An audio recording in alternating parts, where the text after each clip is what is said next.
Hello नमस्कार दोस्तों, पहचान एकेडमी में आप सभी का हार्दिक स्वागत है। दोस्तों आज की इस वीडियो में हम बात करने जा रहे हैं राजस्थान जूनियर अकाउंटेंट की जो वैकेंसी आई थी और जिसकी अभी हाल ही में एग्ज़ाम कंप्लीट हुए हैं, उससे संबंधित हम बात करेंगे कि यहाँ पर एक्सपेक्टेड कट ऑफ क्या जाने वाली है और संभावनाएं इसकी क्या रहेंगी, और 2 गुना अभ्यर्थी भी पास होने की संभावना है या नहीं है। क्योंकि जिस तरह से ट्विटर पर अभी हाल ही में आलोक राज जी के को बहुत सारे अभ्यर्थियों ने ट्वीट किया कि यार पेपर थोड़ा ज़्यादा हार्ड था, तो उस कंडीशन में ट्विटर पर भी रेस्पॉन्स आया उनका, आलोक राज जी का, और उन्होंने अपना फीडबैक जब स्टूडेंट्स का लिया तो उन्होंने इस चीज़ को क्लियर किया कि भाई जो पेपर है यदि स्टूडेंट्स को हार्ड लग रहा है तो उन्होंने फीडबैक लिया था स्टूडेंट से, तो उसके आधार पर भी क्या संभावनाएं रह सकती हैं उसके बारे में हम बातचीत करेंगे।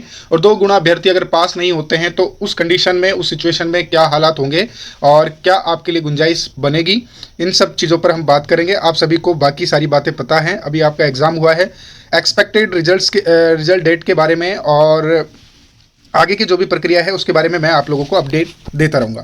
ठीक है दोस्तों, तो स्टार्ट करते हैं वीडियो। जैसे कि आप लोगों ने देखा कि जो पहला पेपर था वो 2.5 घंटे का पेपर था, आप सभी एग्जाम देकर आए हैं। और पहले पेपर में विषय कितने थे? 6 एग्जाम्स के सब्जेक्ट थे। टोटल सब्जेक्ट्स कितने थे? 6 सब्जेक्ट्स थे, आपने देखा। और 6 सब्जेक्ट कितने? 450 नंबर के थे, 150 क्वेश्चन थे। और अभी मैं आपको बताऊंगा कि ये सब बातें मैं क्यों बता रहा हूँ। उसके बाद में आपने देखा कि सेकंड जो पेपर आपका आया था वो उसमें भी 450 नंबर का पेपर था और उसमें भी 6 विषय थे। यानी ये कंप्लीटली 12 सब्जेक्ट्स पे एग्ज़ाम था, यानी थोड़ा लेंदी पेपर का इसमें डिस्ट्रीब्यूशन रहा है। क्योंकि इससे पहले जो भी एग्ज़ाम्स होती हैं, जैसे मान लो कि जो बड़ी बड़ी एग्ज़ाम्स भी होती हैं लेक्चरर वगैरह की या फिर आरएस वगैरह की, उसमें भी इतने विषयगत चीज़ें नहीं होती हैं जितनी इसमें देखने को मिली हैं। तो पहली बात तो ये नोटेबल पॉइंट है। इसके अलावा देखो, नेगेटिव मार्किंग थी 1/3। टाइम ड्यूरेशन आप लोगों को सबको पता है, आप लोग एग्जाम देकर आए हैं। 450 900 मार्क्स का कुल टोटल पेपर था और 300 मार्क्स के क्वेश्चन, 300 क्वेश्चंस थे, sorry. And objective OMR based था। ये सब बात चीज़ें आप लोगों को पता है। अभी हम डिस्कस करेंगे इसकी वैकेंसियों के बारे में। तो 5190 तो एक तरफ है और थोड़ी इसको बढ़ा भी दिया गया है, सीटी के अकॉर्डिंग है, ये सब आपको पता है और सारी चीज़ें हैं। देखो एक चीज़ और आप नोट कर लीजिएगा, जब मैं यहाँ पर एक्सपेक्टेड कट ऑफ की बात करूंगा तो इस चीज़ का जिक्र करूंगा। एक्चुअली में ये जो स्क्रीनशॉट्स हैं ये सारे उसी से लिए गए हैं जो आपका बोर्ड के द्वारा जो नोटिफिकेशन जारी किया गया है उसी से। तो यहाँ पे देखो क्वालिफाइंग मार्क्स की बात की गई है कि minimum of 35% in paper first और paper second each and 40% in aggregate. यानी पेपर सेकेंड में 40% और पेपर फर्स्ट में 35% क्वालिफाइंग मार्क्स कंपलसरी हैं। ठीक है। इसके अलावा रिलैक्सेशंस 5% एप्लीकेबल जो SC ST कैटेगरी हैं उनको यहाँ पर मिलेगा। ठीक है, रिलैक्सेशन मिलने वाला है। अब हम एक बात करें कि पेपर फर्स्ट जो हुआ है, पेपर फर्स्ट में 50 40 10 का डिस्ट्रीब्यूशन कर लेते हैं। एक्चुअली में हुआ क्या है कि 50% पेपर तो इजी था। खुद आलोक राज जी ने अपने फीडबैक में ये चीज़ जारी की है, ये बयान जारी किया है और बताया कि पेपर में इस तरह का लेवल था। यानी 50% तो इसको इजी मान सकते हैं, 40% है जो ये मीडियम था या फिर मॉडरेट लेवल का कह सकते हैं इसको, और 10% इसको हार्ड पेपर कह सकते हैं। और पेपर सेकंड में मिनिमम 35% आपको मार्क्स लाना जरूरी था और 35 के अकॉर्डिंग कितना 157.5 नंबर आपको लाना जरूरी था। और 30% है जो कि SC ST के लिए कंपलसरी था, तो 135 मार्क्स हो गए। और ये जनरल के लिए 35% मिनिमम। जो मिनिमम की बात मैं बार बार क्यों कर रहा हूँ, क्योंकि अभी आपको इसके बारे में मैं पूरा डिस्कशन दूंगा। देखिए एक्चुअली में जो एक्सपेक्टेड कट ऑफ है, आपके जो पदों की संख्या है वो 5388 है टोटल, और पास होने चाहिए 10,776 स्टूडेंट चाहिए पास होने के लिए। अब उसके अलावा देखिए एक्चुअली में हुआ क्या है कि वैकेंसी तो ज़्यादा है, तो कट ऑफ तो इस बार कम जाने की संभावना है ही। ठीक है, संभावना ही नहीं, ये मान के चलिए कि कट ऑफ कम ही जाएगा।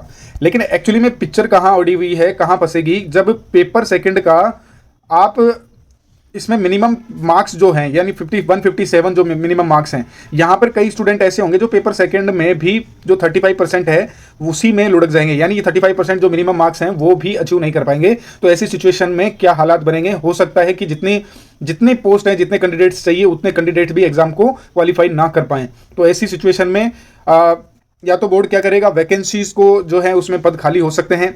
इसके अलावा फिर जो भी चीज़ें हैं वो अपडेट देगा बोर्ड। और 10,776 है तो हो सकता है ये मिनिमम क्राइटेरिया इसको भी घटा दे, है ना। तो कई सारे स्टूडेंट हैं जिनके पेपर सेकंड में मार्क्स कम बन रहे हैं, जो कि क्वालिफाई करना यानी 30% और 35% मार्क्स लाना जहाँ पे ज़्यादा जरूरी था, वो मार्क्स भी कई के नहीं बन रहे हैं और कई स्टूडेंट्स के बन भी रहे हैं। लेकिन एक्चुअली में वैकेंसियाँ ज़्यादा हैं, तो वैकेंसी ज़्यादा होने की वजह से इतने सारे कैंडिडेट्स के तो नहीं बन रहे हैं। यानी 10,776 कैंडिडेट्स के तो मेरे हिसाब से नहीं बन रहे हैं। जितना फीडबैक लोगों का मिल रहा है, जितना लोग बता रहे हैं, उसके अकॉर्डिंग इतना स्टूडेंट्स तो हो नहीं पा रहा है, इतना ज़्यादा भीड़ भी नहीं थी एग्जाम के अंदर।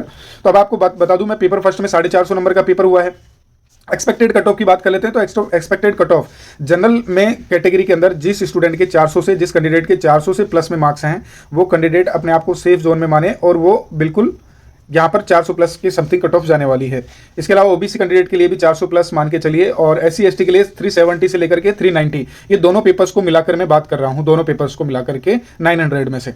तो यहाँ पर देखिए, एक्चुअली में फर्स्ट पेपर में अगर आपका स्कोर 225 यानी या फिर 250 के करीब मान लेते हैं अपन, 55% के समथिंग, अगर आपके 250 प्लस मार्क्स बन रहे हैं तो ये मान के चलिए कि आप है जो नेक्स्ट फेज के लिए क्वालिफाई हैं, और इतना तो स्कोर चाहिए ही। यानी 50 to 55% आपका फर्स्ट पेपर में, और सेकंड पेपर के लिए उन लोगों ने पहले ही क्वालिफाई डिसाइड किया हुआ है, जैसा कि मैंने आप लोगों को बताया है। तो पिक्चर यहाँ उलझ सकती है कि अगर सेकंड जो पेपर है उसके अंदर क्वालिफाइंग मार्क्स नहीं आ पा रहे हैं स्टूडेंट्स के, तो क्या कंडीशन बनेगी। उस कंडीशन में ये हो सकता है कि यार जो क्वालिफाइंग जो परसेंटेज दे रखी है वो परसेंटेज उसको घटाया जाए और स्टूडेंट्स को ज़्यादा पास किया जाए, या फिर कट ऑफ जो है उसका लेवल काफ़ी स्तर तक नीचे जाएगा, हो सकता है इससे भी ज़्यादा नीचे देखने को मिले आपको।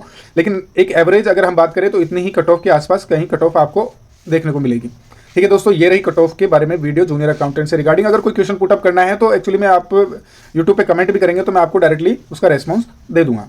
नमस्कार दोस्तों।